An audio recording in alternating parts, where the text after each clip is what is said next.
The intriguing journey of words. Amelia was known for her eloquent speech.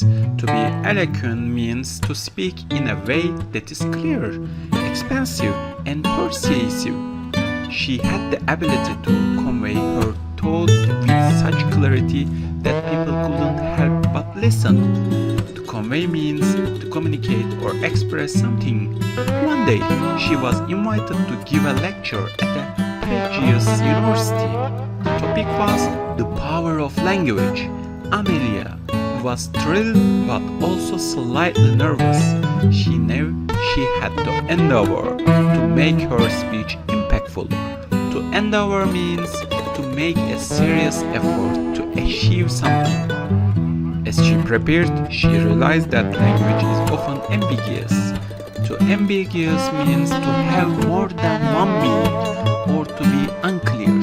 She thought about how people perceive words differently based on their experiences. To perceive means to become aware of or understand something.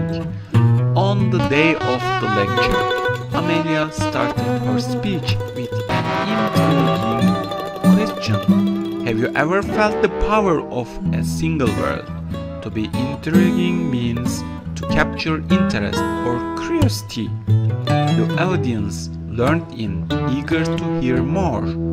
She spoke about how language helps us comprehend the world around us. To comprehend means to understand something fully. She shared stories of how words can foster connections and build empathy. To foster means to encourage or develop something. Amelia also emphasized the importance of being resilient when facing the challenge in communication. To be resilient means to recover quickly from difficulties. She shared her own experience of overcoming language barriers during her travels. Towards the end of her speech, Amelia shared a personal story about an act of compassion she witnessed in a foreign country.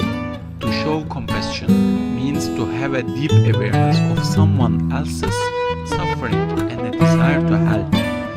The story moved the audience, leaving them inspired and thoughtful. As the lecture concluded, Amelia received a standing ovation. Her ability to connect with people through words was undeniable. She had not only educated but also touched the hearts of her listeners.